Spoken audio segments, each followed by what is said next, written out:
स्थानिक स्वराज्य संस्थांच्या निवडणुका पुन्हा एकदा वादामध्ये सापडण्याची शक्यता आहे। निवडणुकांमध्ये 50% आरक्षणाचं उल्लंघन झाल्याचा दावा केला गेलाय। आज सुप्रीम कोर्टामध्ये पुन्हा एकदा याच संदर्भात महत्त्वाची सुनावणी पार पडणार आहे।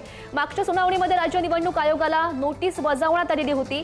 मुख्य सचिवांसह महसूल, नगर विकासाच्या मुख्य सचिवांना सुद्धा नोटीस बजावण्यात आली होती। आयोग आणि मुख्य सचिव आज नेमकं काय उत्तर त्यांच्याकडून सादर केलं जातं हे बघणं सुद्धा महत्त्वाचं असेल। आज सर्वोच्च न्यायालयामध्ये सुनावणी पार पडणार आहे।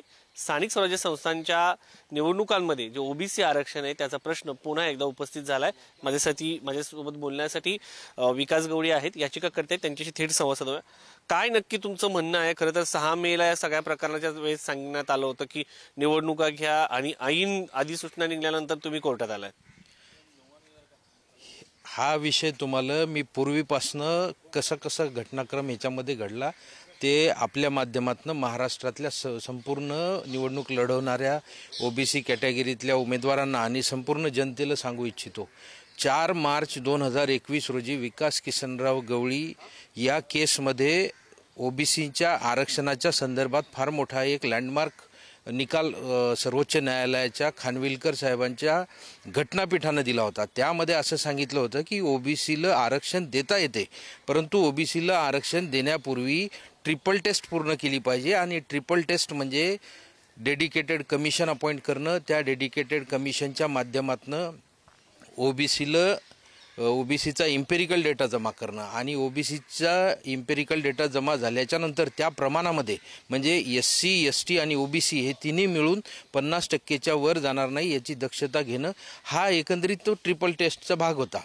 आणि आता सध्या आरक्षण देऊन निवडणुका होत आहेत। आता तुम्हाला ही निवडणूक सर्वोच्च न्यायालयाकडनं बांधून घ्यायचंय, एक तर तशा पद्धतीने होणार की अशा पद्धतीने? माझं असं मत आहे की राज्य निवडणूक आयोगानं जो आदेश काढला त्याच्यामध्ये जो उल्लेख त्यांनी केला की अनुमती याचिका क्रमांक सर्वोच्च न्यायालयामध्ये जी चालू आहे त्याचा निकाल निवडून येणाऱ्या लोकांना बंधनकारक राहील किंवा ती निवडणुकीला बंधनकारक राहील, हा जो उल्लेख त्यामध्ये केला ह्याच्यामुळे त्या सगळ्या लोकांची पदं धोक्यात आहेत। या सगळ्या आदेश ही आल्यानंतर हा जो आदेश आला ना, हा आदेश 4/11ला आला।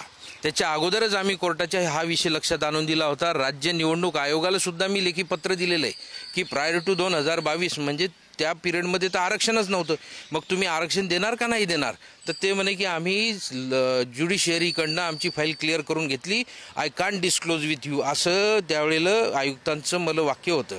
मग मला असं वाटलं की कदाचित व्यवस्थित करतील हे, परंतु ज्यावेळेला हा आदेश आला त्यावेळेला अक्षरशः झोप उडाली की काय होईल पुढे ओबीसीच्या निवडून आलेल्या पदाधिकाऱ्यांचं। त्या संदर्भात आज सर्वोच्च न्यायालयात काय घडतं हे पाहणं महत्त्वाचं आहे।